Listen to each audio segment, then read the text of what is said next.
Got another one of these little Fender Malibus here. Had one of these before. I've done a video on this very one. I forget what it's called, Arctic Ivory or something like that.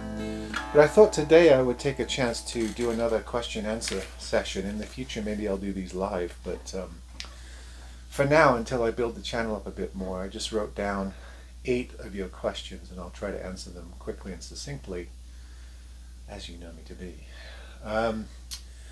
Number 1, what is your favorite instrument?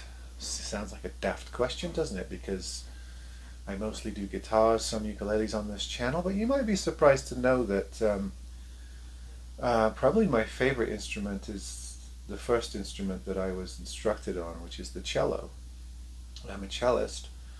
I love the cello. I love all versions of the cello. I have 2 acoustic cellos and 1 Yamaha electric cello. I also love the earlier progenitors or what's the word? Not versions, because the viol family is very different from the violin family. But things like viola da gamba. I love the early instruments, bowed string instruments as well. I love ukuleles because I got one on my 3rd birthday, and that's what got me started in music. I started cello at 6, so I love those. I love guitars, but I love all string instruments, and particularly early period instruments as well. I've got a collection of dulcimers and psalteries and lyres and lutes and things like that. It's really hard for me to pick a favorite instrument, but if I had to pick one, it would probably be the cello. Question 2, and I just picked these off of the last few chat sessions that I went through, or reply sessions. Spruce, cedar, or mahogany? Which one should I go for? This is a bit confusing, and I understand why people ask this question. Spruce and cedar are easy to compare. They have similar properties. To my ears, cedar is usually warmer, darker, perhaps a bit muddier, not as clear as spruce. So it depends what your criteria is for sound and how you play. For instance, somebody who uses a flat pick, particularly a heavy flat pick, plays completely differently than someone who uses their fingers. The attack on the string punch, the way you fret your notes, the way that you vibrate the strings is all slightly different. Somebody with a flat pick might have different criteria for a top wood than a finger style player.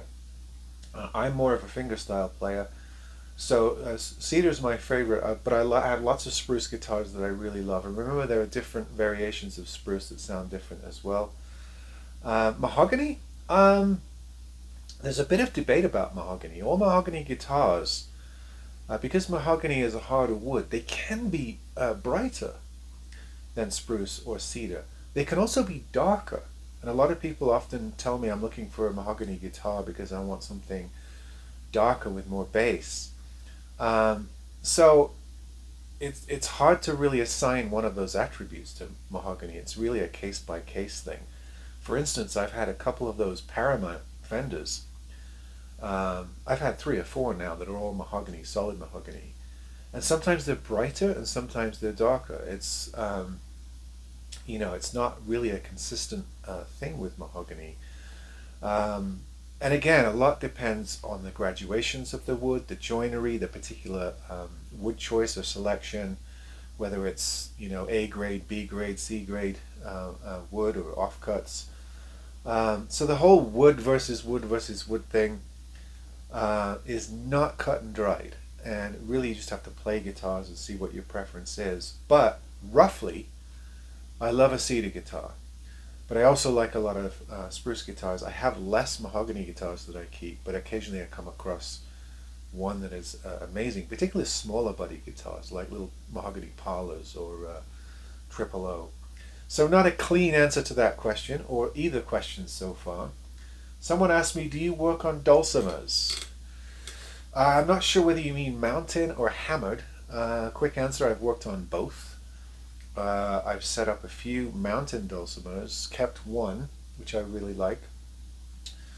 and sold the rest. They're usually pretty easy to work on. Normally they're all hardwood, mahogany, and so they're supposed to be bright with a lot of sustain.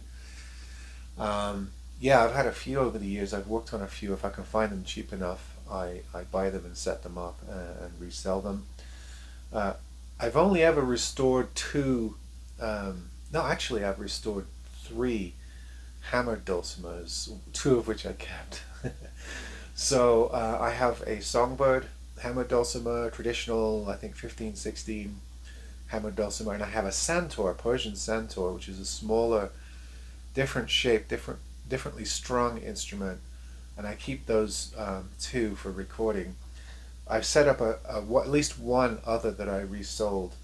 So yes, I like working on dulcimers. It's a little bit different of a craft because you're dealing with bridges and tiers that are holding strings in place, not to be fretted. So it's more harp-like, more of a harp-like construction than a guitar or a fretted instrument construction. But string instruments have similar principles, so there are slight variations in working on them. But if you're a good guitar tech, you can usually acquire the skills to work on other instruments. I would say the only exception there is the bowed string world is vastly different to the fretted string world, and not all techies and luthiers make the transition well. Some do better than others. Somebody asked me, why don't you like Glary? I don't dislike Glary, I just haven't had this religious experience with them. Of the 5 or 6 guitars I've bought from them and set up, I've never been tempted to keep any of them. I've had mixed levels of success in setting them up. I just think they're really inconsistent. And I'm not sure they're the greatest bargain in the world either. I mean, it's amazing that you can buy a plywood spruce guitar at $75, $78, free shipping with the case and all that. I think there are other companies doing that, and I'm not sure that Glary is necessarily the best. Definitely not the most consistent. Very few of them are that consistent, to be honest. Even stuff like Rogue and other budget companies. You get so many, you buy 10, you get 3 good ones. So you're dealing with those kinds of odds. I got enough warped neck guitars from Glary to where I just stopped buying them. And that's just the honest truth about Glary. Other people swear by them and talk about all the success they've had. Fair enough. That just hasn't been my experience. So I don't dislike them. There are just other companies that I like better. Let's put it that way. Number 5, does it frustrate you that your guitar channel is not that big, is not as well acclaimed as others? That's an interesting question. Not really. I very early on in my tenure as a YouTuber, I put out a YouTube about this where I talked about meritocracy and how the most popular things in life are not necessarily the best. For instance, if you look at the song charts right now, the top 3 songs in the world are not necessarily the best 3 songs written in the last few weeks. The world doesn't work that way. We're kind of a herd species, and we tend to gravitate. A buzz creates on a particular product or service, and we tend to gravitate towards those. And we're really marketed towards brands and entities. So I think some of the big guitar channels are there because they do great work and they attract those people and they deserve every accolade that they get. I think others are a bit overrated. I don't particularly get as much out of those channels as some people would, but I still don't begrudge anyone on YouTube anything. I mean, it's a time-consuming process. If you can make a few extra dollars a month on your monetization for your YouTube channel, more power to you. So no, it doesn't really frustrate me. It is a slow process. I mean, it's been 3.5 years, and it really is taking time to build up any sort of numbers. But I think what keeps me real is that I'm not in it to become the next know your gear guy, or the next Andertons. I don't see myself as really competing with them anyway. I don't have like that kind of infrastructure behind me where I can grab any guitar off of a wall or have any guitar shipped to me and review it. What I do is different, and there are a lot of smaller channels doing the same thing, and we have to stay humble and be happy for any listenership that we develop. So yeah, that answers that one. What order do you do setups in? Somebody asked me this question, and I have a guitar in my hand, so it's useful for me to be able to demonstrate. Well, when I get a guitar in, you know, I do the assessment. I check out the neck. I check out the relief. I look at the action height. I go through the interior with a mirror. I look at the nut. And what I normally do is start by correcting the relief, getting the right amount of relief or taking it out of the neck. And then I look at the nut and then the saddle. And the key here is if you need to take the string height down, you shouldn't just rely on a truss rod crank. That's not really what it's there for. So after you've got the right relief in the neck, say if you're still too high, you don't then keep cranking the truss rod to bring the action to where you want it to be. Chances are that you've got too much height or too little at the nut, or that you have too much or too little at the saddle. So in that order, I do the relief in the neck, nut first, saddle third. Then I go into things like you know, the ephemerals, like the tuning keys. Is there any sticky ones? Is there any that need replacing? Bridge pins broken, braces loose, that kind of stuff. And then normally towards the end of the process, I will bevel the fret ends. Once I've got the action where I want it and everything's set up, I bevel the fret ends, clean up the fret ends, and then if necessary, dress the frets so that they're nice and smooth and shiny. At the end of the process, not at the beginning, I will do a string change. So it's at the end, after I've done all the scraping and polishing and stuff like that. Then I yank the string. I actually replace them one at a time so I don't take all the tension off the neck, and leave the guitar with a fresh set of strings at the end of the process. So that's kind of how I do it. Similar to the way a lot of people do it on YouTube, maybe a few slight variations from other texts. So you just have to figure out what works for you. Although I would say that if you get the neck right and then approach the action in a sensible way, then you can work towards the lesser issues towards the end of the process. What is your obsession with China guitars? Somebody asked me. Well, I'm not obsessed with China guitars at all. It just happens to be that about 80% of the world's guitar production comes from China. For reasons that we've discussed on other videos, I won't get into them.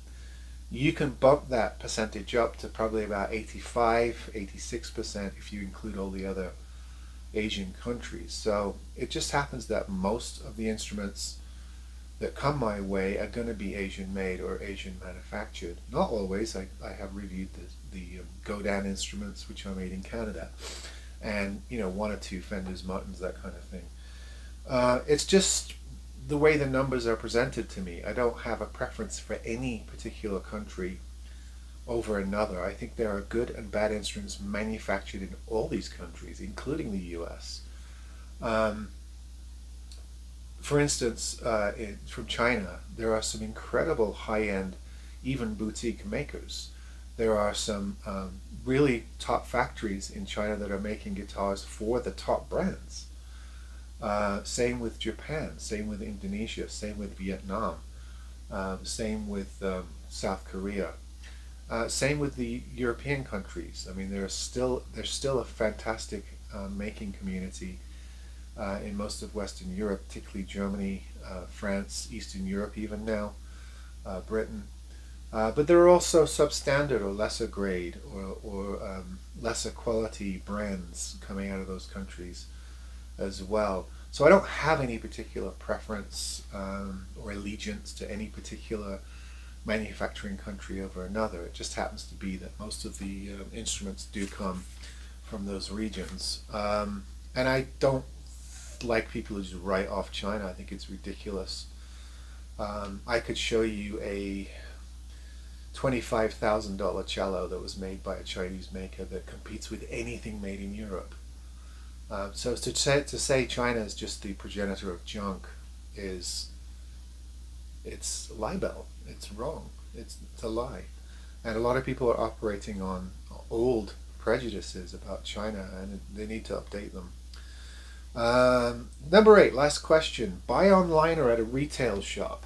Well, I don't buy anything at retail shops because you're always going to pay close to sticker price or the MSRP or the list price, whatever they call it these days, and even above. There are shops that mark them up. And you'll say to me, yeah, but they're better set up than guitars that are made online. Roughly, yes. They are more likely to be, but let me tell you, after being in the industry for many years, some brick and mortar stores have better techs and better setup people than others. I can take you to a brick and mortar store pretty close to where I live, where the guitars hanging on the wall are atrocious. They literally take them out of the box as if they'd ordered them on Amazon. They're coming from factories just like when you order online. And they hang them up, they turn them up and hang them on the wall. They don't do any work on those guitars. I don't know how they sell any. When I go in there, I haven't been in a couple of years, but when I did go in, I pick one up and I feel the fret ends and it's awful. And I'm thinking, why would anyone buy a guitar from here? Well, the people that own that particular shop, they don't do guitar work. They're just sellers. And when you buy a guitar, they have a kid that works in the back that can do extra setup for an extra fee. I think that's a terrible business model, personally. I set everything up before it goes for sale, not after or contingent upon sale. I don't particularly like that. I prefer my business model. That the guitar is already remedied and ready to play for sale, not when it's sold. So, saying that retail shops are always going to be better than online purchases is not quite true. Chances are they will be, but you'll be surprised. I've been in various guitar centers that don't do great setups. Some of them have great guys back there that are employed. They should be making more money. They do good work.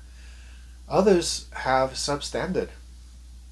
Some kid they've shown a few basics to that doesn't really do proper setups.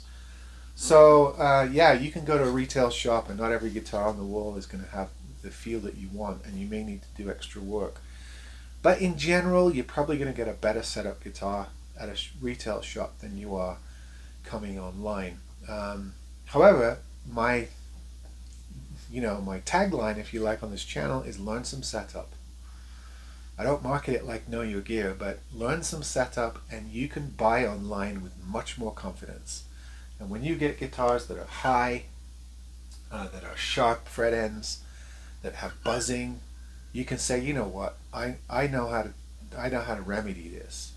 And you go through your setup procedure, and 9 times out of 10 you'll fix that issue and you'll make a good playing guitar. 1 time out of 10 you'll realize that after doing a setup, that guitar has issues to where it still doesn't play. Maybe the neck's warped side to side, or it has structural issues, and then you have to return it. Even I have to return guitars every once in a while. So it depends on where you are with your skill set.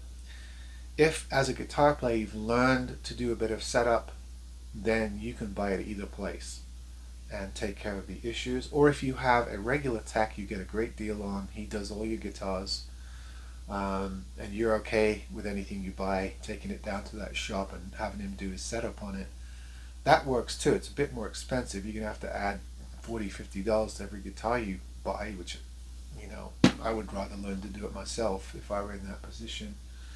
But other than that,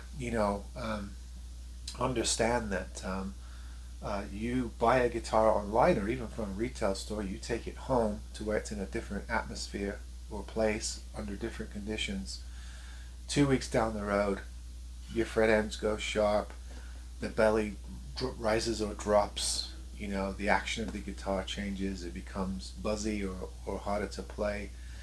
You got to take that guitar in for an adjustment, have it readjusted. If you can do it yourself, then you don't have to worry about the money involved. So there you go. There's 8 questions and my quick rambling responses to them. Anyway, I tried to be succinct. But you know me, I like a waffle. All right, folks. See you on the next one.